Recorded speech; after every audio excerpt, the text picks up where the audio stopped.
అందరికీ వందనములండి. ప్రియమైనటువంటి సోదరి సహోదరులారా, నా తోటి సేవకులారా, ఈ సమయంలో మనము పరిశుద్ధ గ్రంథంలో నుంచి మరొక అమూల్యమైనటువంటి అంశాన్ని లేఖనానుసారంగా మనము తెలుసుకొని ఆత్మీయ దీవెనలు, ఆశీర్వాదాలు పొందుకుందాం. మనము తెలుసుకునేటువంటి అంశము గ్రంథమును పఠించేవాడివా, పాటించేవాడివా. మరొకసారండి, గ్రంథమును పఠించేవాడివా, పాటించేవాడివా.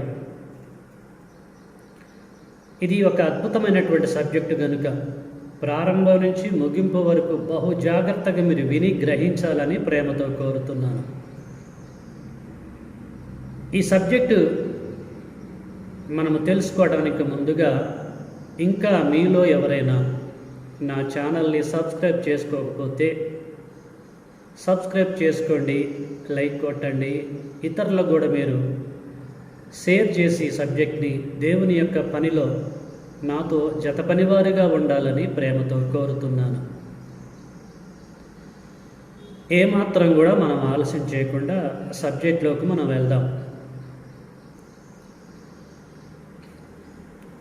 యెషయా గ్రంథము 34వ అధ్యాయము 16వ వచనాన్ని చదువుతున్నాను. జాగ్రత్తగా మీరు వినండి.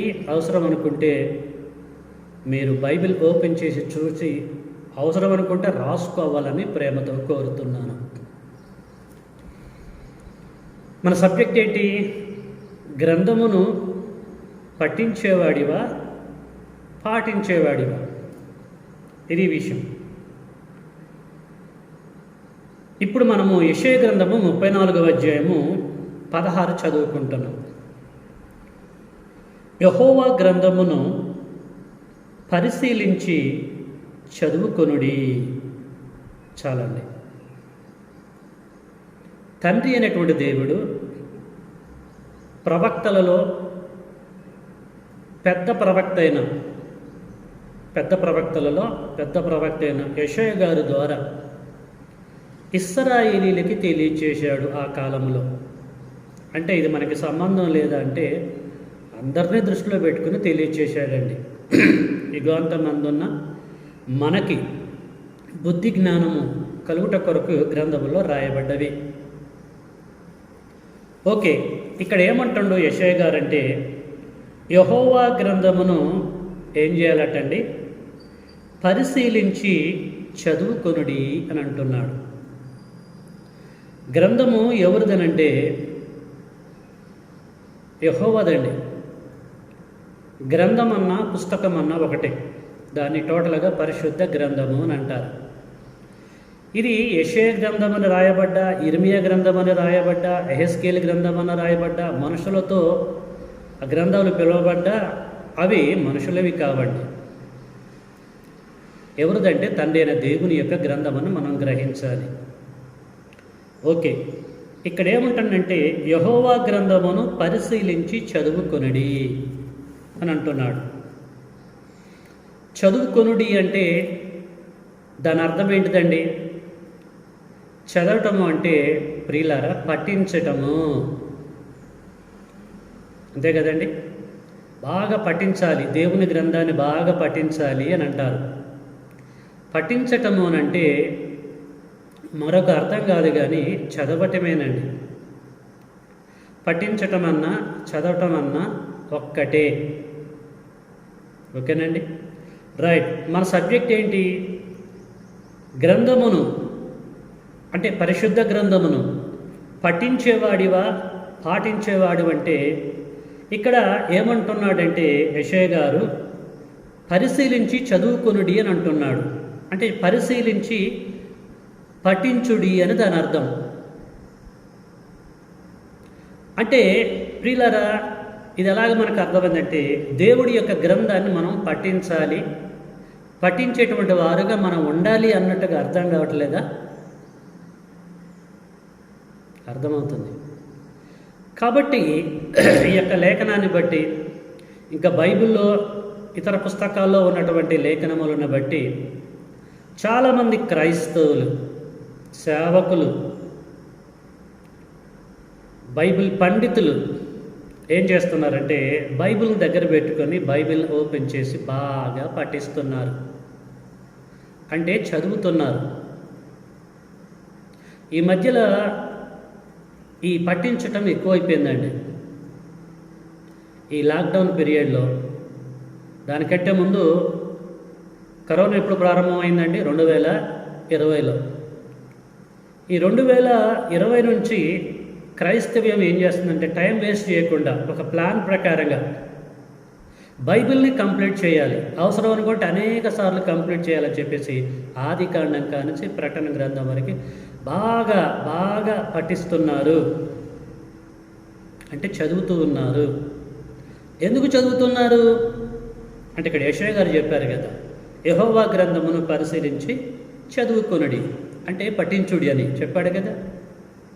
టైం ఎందుకు వేస్ట్ చేయాలని చెప్పేసి ప్రియులారా బాగా గ్రంథమును పఠిస్తూ ఉంటున్నారు. నేను పఠించటము తప్పు అని చెప్పేసి అని అంటలేదు, ఏమాత్రం కూడా నేను అంటలేదు ప్రియులారా. అయితే నేనేమంటానంటే ఈ యెహోవా గ్రంథమును ఎన్నిసార్లు పఠిస్తే ఏమైనా ఉపయోగమా? చాలామంది అంటారు నేను 100 సార్లు చదివానండి, ఇప్పటికీ 50 సార్లు చదివానండి, చాలాసార్లు చదివానండి, నాకే గుర్తులేదండి, అన్నిసార్లు చదివానండి బైబిల్ని అంటారు. What is the use? నువ్వు చదవటంలో ఉపయోగం ఏంటిది? పఠిస్తే అంటే చదివితే పరలోకం పోతా మనం ఆలోచించాలి. బైబిల్ని 1000 సార్లు పఠించాడండి ఒక వ్యక్తి, అయితే పరలోకం వెళ్తాడా? పరలోకము ఒక వ్యక్తి ఎప్పుడు వెళ్తాడంటే గ్రంథమును పఠించి ఆ తర్వాత పాటించాలి. మీకు అర్థమవుతుందా కాన్సెప్ట్? పరిశుద్ధ గ్రంథమును పఠించి అంతటితో ఆపకుండా పాటించేటువంటి వాడుగా ఉండాలి, దాన్ని గ్రహించేటువంటి వ్యక్తిగా, గ్రంథంలో రాయబడ్డ దాని ప్రకారంగా జీవించేటువంటి వ్యక్తిగా ఉన్నప్పుడే పరలోకం మనం వెళ్తాము. అందుకొరకే మన టైటిల్ గ్రంథమును పఠించేవాడివా లేక పాటించేవాడివా? నువ్వు పఠిస్తే దేర్ ఇస్ నో యూజ్, నీకు ఉపయోగం లేదు. ఎప్పుడైతే నువ్వు పాటిస్తావో, రాయబడ్డ దాని ప్రకారంగా పాటిస్తావో నీకు ఉపయోగము. నీ మృత్యువు తర్వాత పరదేశికి వెళ్ళి యేసు రెండవ రాకడలో తండ్రి యొద్దకు చేరే అవకాశం ఉంటుంది. కాబట్టి ప్రియమైనటువంటి సోదరి సహోదరులారా, నాతోటి సేవకులారా, గ్రంథమును పఠించేటువంటి వారుగా ఉన్నారా? పాటించేటువంటి వారుగా ఉన్నారా? ఒక్కసారి మీరు ఆలోచించాలని ప్రేమతో తోటి సహోదరుడిగా, సేవకుడిగా మీకు నేను తెలియజేస్తూ ఉంటున్నాను. ఓకే, ఇప్పుడు మనము బైబిల్ని ఓపెన్ చేసి జాగ్రత్తగా పరిశీలించుకుంటూ మనం ముందుకు వెళ్దాం. పఠించేవారుగా మనం ఉండాలని గ్రంథం అంటుందా? పాటించేవారుగా మనం ఉండాలని గ్రంథం అంటుందా? దీనిని గురించి లేఖనము ఏమంటుంది అన్నటువంటి విషయాన్ని కొంచెం స్పీడ్గా మనం వెళ్ళి ప్రతి లేఖనాన్ని డీప్గా ఎక్స్ప్లెయిన్ చేయకుండా జస్ట్ టచ్ చేసుకుంటూ మనం ముందుకెళ్దామండి. ఆయా సందర్భాలలో దేవుని యొక్క సేవకులు ఏం తెలియచేశారు అన్నటువంటి విషయాన్ని గ్రహించుకుంటూ ముందుకెళ్దాం. ముందుగా మనము క్రొత్త నిబంధన గ్రంథంలో యాకోబు గారు రాసినటువంటి పత్రికలోకి ఒకసారి వెళ్దామండి. ప్రియులారా, యాకోబు గారు రాసినటువంటి పత్రిక 1వ అధ్యాయము 22వ వచనం నేను చదువుతున్నాను, జాగ్రత్తగా మీరు వినండి. యాకోబు రాసిన పత్రిక 1:22, మీరు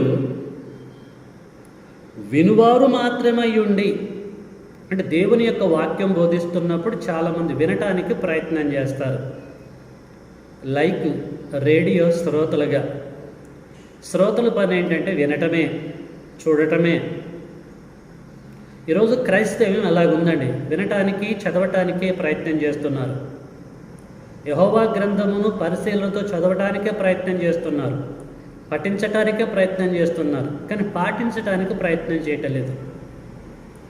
సో దాన్ని దృష్టిలో పెట్టుకుని ఇక్కడ యాకోబు గారు అంటున్నారు, మీరు వినువారు మాత్రమే అయ్యుండి మిమ్మును మీరు మోసపుచ్చుకొనకుండా వాక్య ప్రకారము ప్రవర్తించువారునై ఉండుడి.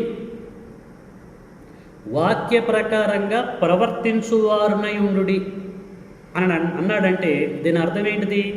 పాటించేటువంటి వారుగా మీరు ఉండండి అని చెప్పేసి అంటున్నాడు.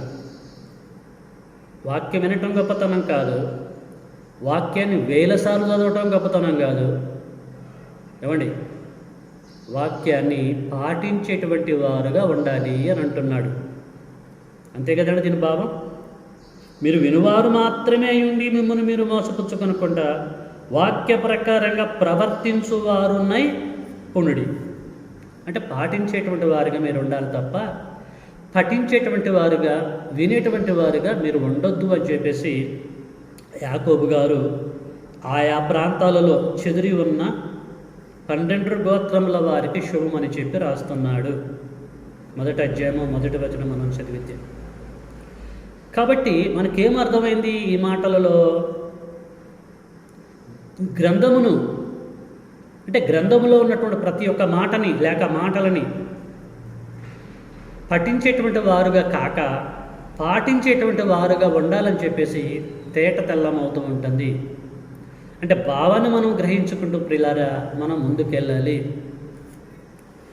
ఇంకా మనం ఆలోచిస్తే లూకా సువార్తలో యేసు క్రీస్తు వారు కూడా మరి కన్ఫర్మ్డ్గా ఎలాగ మాట్లాడుతున్నాడో ఇశ్రాయేలీలతోటి, శిష్యులతోటి, అక్కడ ఉన్నటువంటి మనుషులతో ఏం మాట్లాడుతుండో చూద్దాం. 6వ అధ్యాయము లూకా సువార్త 46వ వచనం మనము చదువుకుందాం. లూకా సువార్త 6వ అధ్యాయము 46. నేను చెప్పు మాటల ప్రకారంగా మీరు చెయ్యక, నేను మాటలు చెబుతున్నాను, మీరు వింటున్నారు. వినటం కాదు, శ్రోతలుగా మీరు ఉండొద్దు అని చెప్పేసి అంటున్నాడు. నేను చెప్పు మాటల ప్రకారంగా మీరు చెయ్యక, చెయ్యక అంటే దట్ మీన్ పాటించక. మాటలు వినటం కాదు, నా మాటలు విన్నటువంటి మాటలను మీరు పాటించేటువంటి వారుగా ఉండాలి అని చెప్పేసి కన్ఫర్మ్ చేస్తున్నాడు. ఎంత చక్కగా ప్రియులారా మన టాపిక్కి అనుకూలంగా మనం ముందుకు వెళ్తున్నామో మీరు గ్రహించాలని మీకు నేను తెలియజేస్తున్నాను. నేను చెప్పు మాటల ప్రకారంగా మీరు చెయ్యక ప్రభువా ప్రభువా అని నన్ను పిలుచుట ఎందుకు? మీరు చెయ్యాలి, పాటించాలి అని అంటున్నాడు.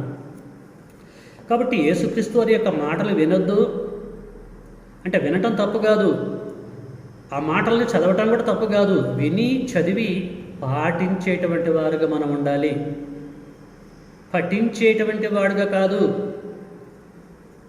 పాటించేటువంటి వారుగా ఉండాలి.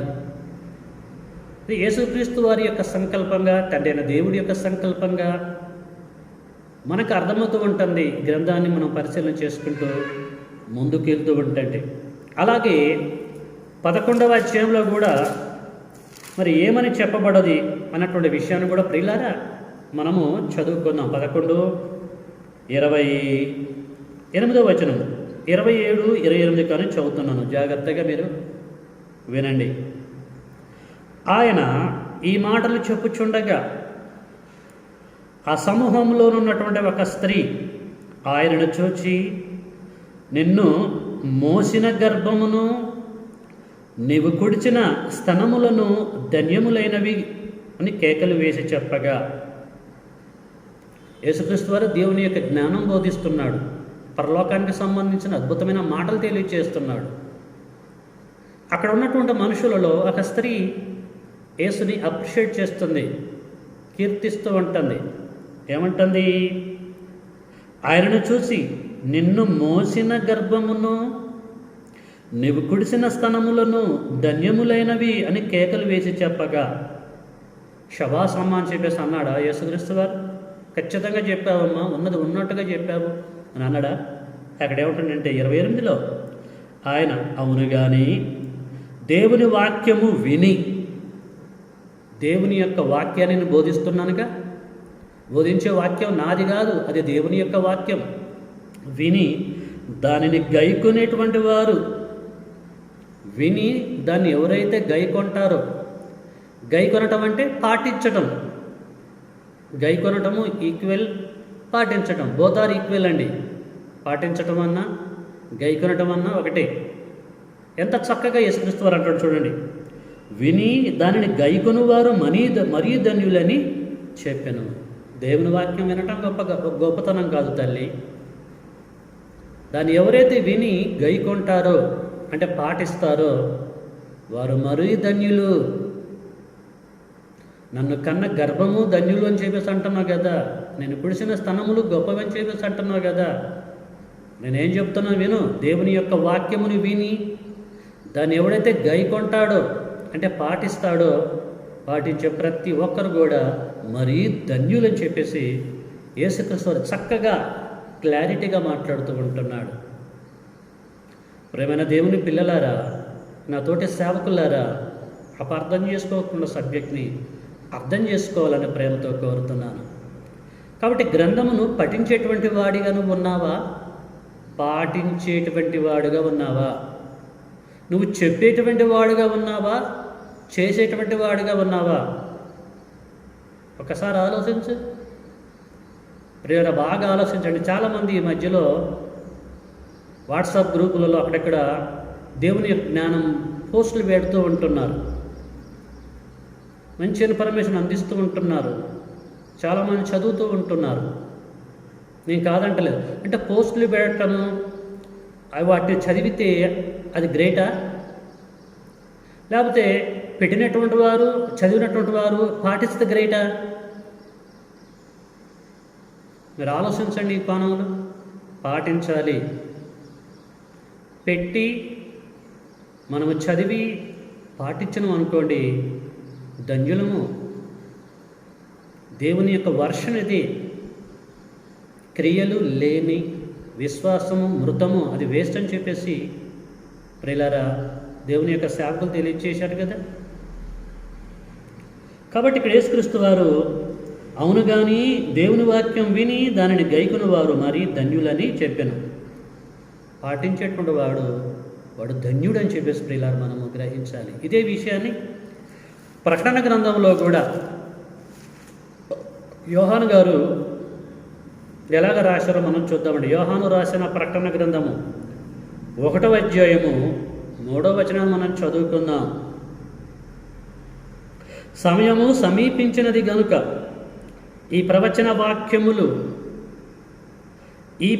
వాక్యములు చదువువాడును ప్లస్ వాటిని విని ఇందులో రాయబడిన సంగతులను గైకొనువారును ధన్యులు. గైకొనువారంటే పాటించేటువంటి వారు. ఇక్కడ ఏమిటంటే చదువువాడు ప్లస్ వాటిని విని ఇందులో రాయబడిన సంగతులను గైకొనువారు ధన్యులు. చదివి వదిలిపెట్టొద్దు. చదివితే కూడా ధన్యులని కాదంటలే. మరీ ధన్యులుగా మనం ఉండాలంటే చదివి వాటిని గైకొనాలి. గైకొనాలంటే పాటించాలి. బైబిలు పరిశుద్ధ గ్రంథము 66 పుస్తకాల కలయిక. పుస్తకమన్నా గ్రంథమన్నా ఒకటే. ఈ 66 పుస్తకాలలో రాయబడిన ప్రతి ఇన్ఫర్మేషను చదవటం తప్పు కాదు, ధ్యానించటం తప్పు కాదు. చదివి ప్రియులారా ధ్యానించి దాని ప్రకారంగా మనము పాటించేటువంటి వారుగా ఉండాలి. నువ్వు చదువుతున్నావు, 1000 సార్లు చదువుతున్నావు, లక్షల సార్లు చదువుతున్నావు. అవసరం అనుకుంటే నువ్వు బైబిల్ని పడుకుంటే అప్పుడు తల కింద కూడా పెట్టుకొని పడుకుంటున్నావు. ఓకే, మరి నువ్వు పాటించలేదు కదా. What is the use? నువ్వు పాటించినప్పుడు చదవటంలో ఉపయోగం ఏమైనా ఉందా? ఏమండి, మీకు అర్థమవుతుందా కాన్సెప్ట్? కాబట్టి ప్రియులారా, గ్రంథాన్ని మనము చదివిన దాని ప్రకారంగా మనం పాటిస్తే మరీ ధన్యులుగా మనం ఉంటామని గ్రంథంలో కృపగలిగిన తండ్రి తన సేవకుల ద్వారా తెలియచేశాడు. ఓకే, ఈ సమయంలో మనము మరొక విషయాన్ని మనము స్పీడ్గా చదువుకుందాం.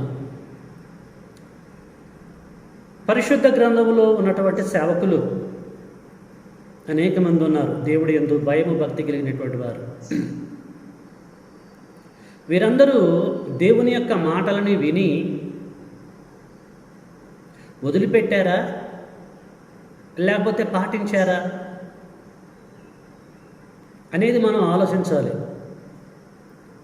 ప్రియులారా, దేవుని యొక్క మాటల్ని విని వదిలిపెట్టినటువంటి వారు ఉన్నారు, విని పాటించినటువంటి వ్యక్తులు కూడా ఉన్నారు గ్రంథంలో.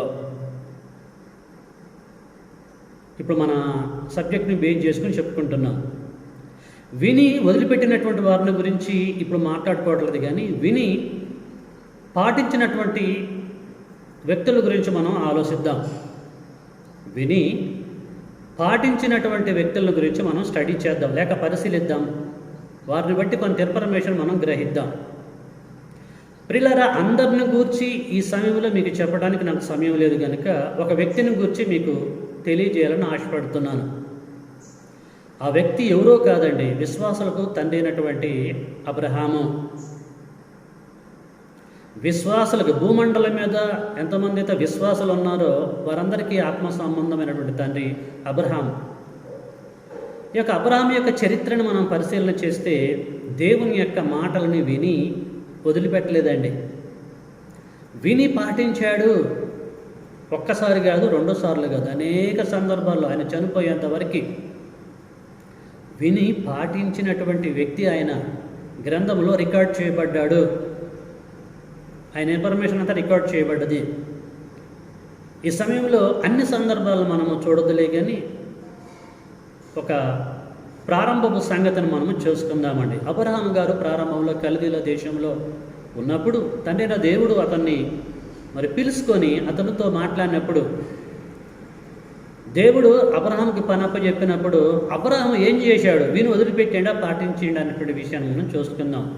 అఫ్కోర్స్ ఈ విషయం మనకు తెలుసు, అయినా మన సబ్జెక్ట్కి ప్లస్ పాయింట్ అవుతుందన్న ఉద్దేశంతో నేను అక్కడికి వెళ్తున్నాను.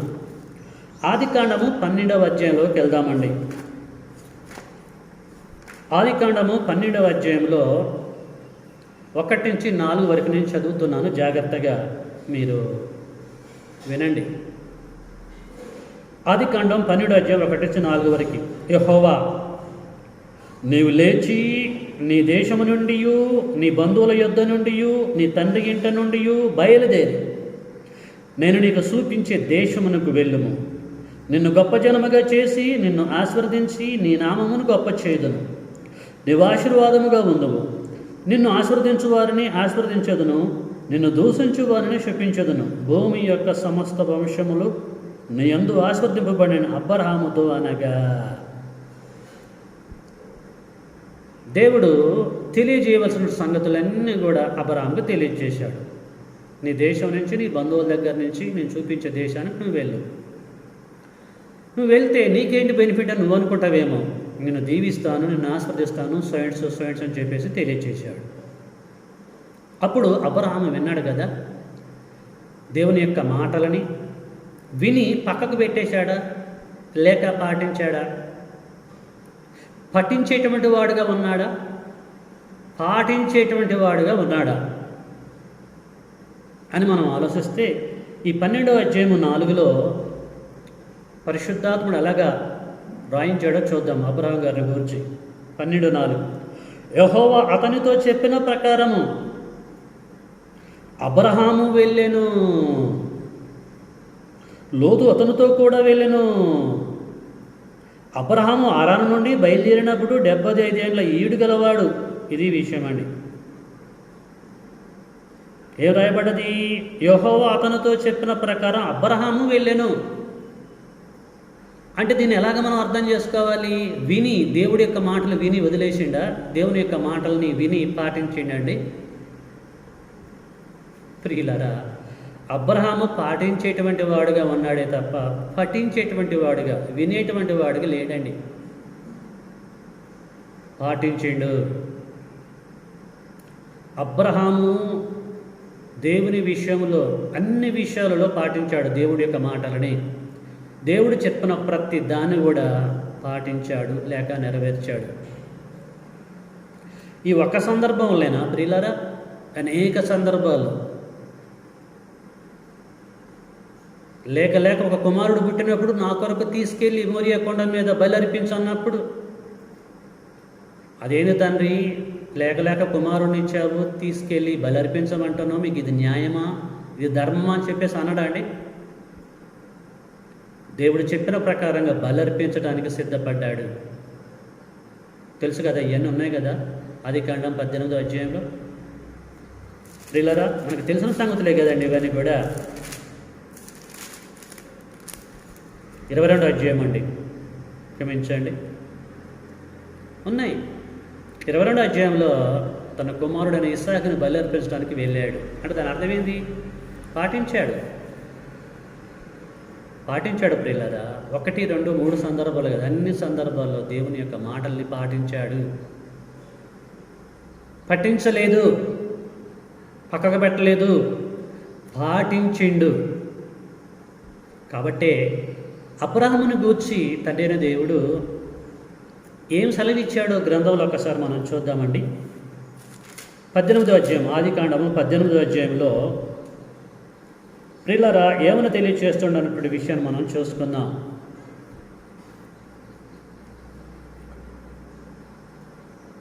ఆదికాండం 18వ అధ్యాయము 19వ వచనం, ఎట్లనగా యెహోవా అబ్రహామును గూర్చి చెప్పినది అతనికి కలగజేయునట్లు తన తర్వాత తన పిల్లలను తన ఇంటివారును నీతి న్యాయములు జరిగించుచు యెహోవా మార్గమును గైకొనుటకు అతడు వారికి ఆజ్ఞాపించినట్లు నేను అతన్ని ఎరిగి ఉన్నానెను.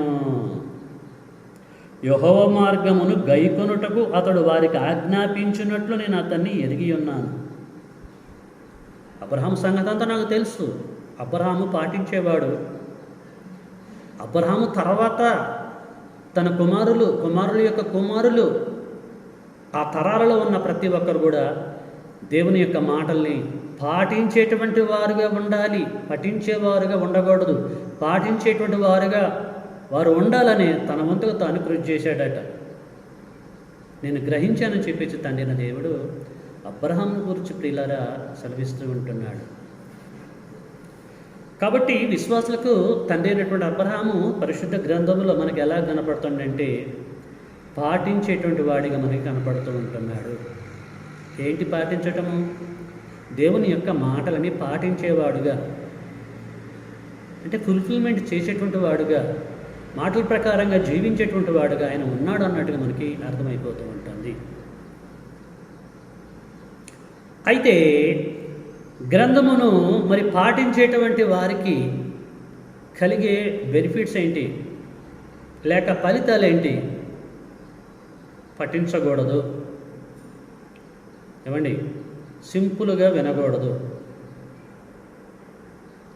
పాటించాలి, అంతే కదండి, పాటించాలి. మరి పాటిస్తే బెనిఫిట్ ఏంటి అనేది కూడా మనం గ్రహించాలి కదండి. చదివితే వేస్ట్ అనుకున్నాము, వింటే వేస్ట్ అనుకున్నాము, మరి ఏం చేయాలి? వేస్ట్ కాకుండా ఉండాలంటే పాటించాలి అని అనుకున్నాం. పాటిస్తే బెనిఫిట్ ఏంటి? అనేకమైనటువంటి బెనిఫిట్స్ ఉన్నాయి ప్రియులారా, ఆశీర్వాదాలు, అనేకమైన ఆశీర్వాదాలు ఉన్నాయి. దేవుని యొక్క మాటలని ఈ లోకంలో మనం పాటించిన ఈ లోకంలో బ్లెస్సింగ్స్ పొందుతాం. మన మృత్యు తర్వాత కూడా మనము బ్లెస్సింగ్స్ పొందుతాము. గ్రంథం అలాగే సెలవిస్తుంది. తండ్రి అయిన దేవుడు సెలవిచ్చాడు, కుమారుడైన క్రీస్తు సెలవిచ్చాడు, ప్రవక్తలు సెలవిచ్చారు, అపోస్తులు సెలవిచ్చారు, ఆది సంఘము సెలవిచ్చింది. పాటించినటువంటి వారికి అనేకమైనటువంటి బ్లెస్సింగ్స్ ఉన్నాయి. ఓకే, ఈ సమయంలో మనం అన్నారు స్క్రిప్చర్ చూసుకొని 1 or 2 స్క్రిప్చర్ చూసుకొని మనం ముగించుకోవడానికి ప్రయత్నం చేద్దాం. యేసుక్రీస్తుల వారు యోహాను సువార్తలో అనేకమైనటువంటి విషయాలు తెలియచేసి ఏమంటున్నాడో మనం చూసుకుందామండి. యోహాను సువార్త 8వ అధ్యాయము 51 చదువుతున్నాను, జాగ్రత్తగా మీరు వినండి. ఒకడు నా మాట గైకొనిన ఎడల, నా మాట అంటే యేసుక్రీస్తు వారి యొక్క సొంత మాట కాదు, అది తండ్రి అయినటువంటి దేవుడు మాటలే యేసుక్రీస్తు వారు తెలియజేస్తున్నాడు. అంటే యేసుక్రీస్తు వారి మాటలన్నా తండ్రి అయిన దేవుడు మాటలన్నా ఒకటేనండి. ఎందుకంటే యేసుక్రీస్తు వారు తండ్రి నీవన్నయో నావి, నావియో నీవి తండ్రి అని చెప్పేసి అన్నాడు. తండ్రి దగ్గర నుంచి బోధ యేసుక్రీస్తు వారి దగ్గరికి వచ్చింది. యేసుక్రీస్తు వారి దగ్గర నుంచి ప్రియులారా మరి పరిశుద్ధాత్ముడికి వచ్చింది. పరిశుద్ధాత్ముడు కానించి అపోస్తలులకు వచ్చింది దేవుని యొక్క జ్ఞానం. సో యేసుక్రీస్తు వారి దగ్గర ఉన్నటువంటి ఆ యొక్క జ్ఞానమును బేస్ చేసుకుని అంటున్నాడు 51లో, ఒకడు నా మాట గైకొనిన ఎడల వాడెన్నడనూ మరణము పొందడని మీతో నిశ్చయముగా చెప్పుచున్నానని ఉత్తరం ఇచ్చాను. పాటించే వారికి ఫలితం ఏంటండి? ఒకడు నా మాట గైకొనిన ఎడల, గైకొనడం అంటే పాటించటం. ఒకడు నా మాట గైకొన్నాడు వాడు ఎన్నడనూ మరణము పొందడని మీతో నిశ్చయముగా చెప్పుచున్నాను. నా తండ్రి మాటలే కానీ నా మాటలే కానీ ఎవడైతే గైకొంటాడో, దట్ మీన్ పాటిస్తాడో, వాడు ఎన్నడనూ మరణము నొందడు. మరణం అనేది వానికి రాదు. ఎప్పుడు వాడు జీవించటమే, యుగ యుగాలు వాడు జీవిస్తాడు అని చెప్పేసి అన్నాడండి. ప్రేమైన దేవుని బిడ్డలారా, గ్రంథమును పఠించేవాడిగా ఉన్నావా? పాటించేవాడిగా ఉన్నావా? నువ్వు పాటించేవాడిగా ఉంటే ఎల్లప్పుడూ నువ్వు జీవిస్తావు. నువ్వు మరణించవు. నీకు మరణం అనేది రాదు. ఎప్పుడు జీవిస్తావు. ఎంతకాలము? అది యుగ యుగాలు. తండ్రి అయిన దేవుడు ఎంతకాలం ఉంటాడో నువ్వంతకాలం. యేసుక్రీస్తు వారు ఎంతకాలం జీవిస్తారో నీవు నేనంతే. పాటించినప్పుడు ఇది వర్తిస్తుంది, చదివినప్పుడు కాదు, విన్నప్పుడు కాదు. మీకు అర్థమవుతుందా అండి? అందుకొరకే యాకోబు గారు అన్నారు, మీరు వినువారు మాత్రమే ఉండి మిమ్మల్ని మీరు మోసపుచ్చుకొనకుండా విన్నదాని ప్రకారంగా ప్రవర్తించువారునై ఉండి అని చెప్పేసి అంటాడు. ప్రవర్తన అంటే పాటించటం అనేది మోస్ట్ ఇంపార్టెంట్. అలాగ నువ్వు పాటిస్తే ఎన్నటికి కూడా నువ్వు మరణము నొందవు. ఇదే విషయాన్ని మరి యోహాను గారు, అపోస్తలుడు యోహాను గారు రాసినటువంటి మొదటి పత్రికలో 3వ అధ్యాయంలో ఏమంటున్నాడో కూడా చూసుకుందాం. యోహాను గారు రాసిన మొదటి పత్రిక 3వ అధ్యాయము 24వ వచనం. ఆయన ఆజ్ఞలు గైకొనువాడు, ఆయన ఆజ్ఞలను గైకొనువాడు అంటే పాటించేవాడు ఆయన యందు నిలిచియుండును.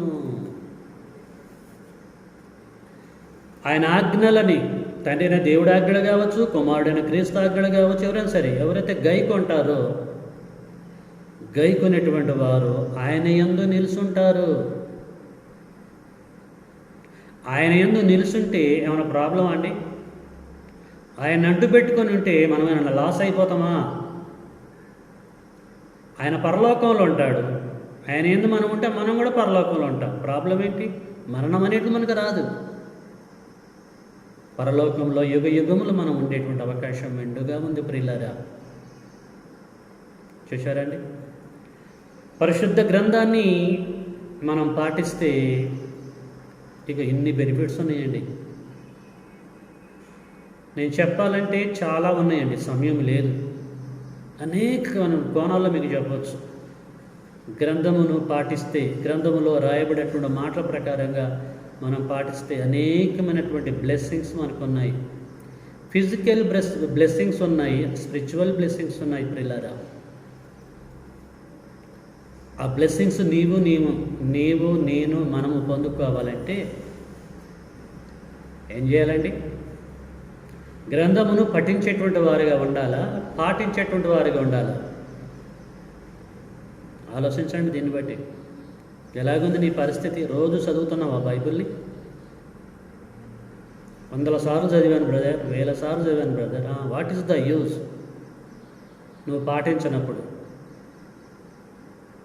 కాబట్టి పిల్లలు చదవటం కాదు ఇంపార్టెంట్, చదివింది గ్రహించటం. గ్రహించటం అంటే పాటించటం. పాటించినప్పుడు నువ్వు ఎన్నిసార్లు చదివినా నో యూజ్. కాబట్టి గ్రంథమును పఠించేవాడిగా నువ్వు ఉంటే నీ ప్రయాసం వ్యర్థం. పఠించేవాడిగా ఉంటే, అదే పాటించేవాడిగా ఉంటే నువ్వు దీవింపబడతావు. కాబట్టి ఈ సమయంలో సోదరి, సహోదరుడా, నా తోటి సేవకుడా, ఏంటి నీ సిచ్యువేషన్? ఎలాగుంది నీ కండిషన్?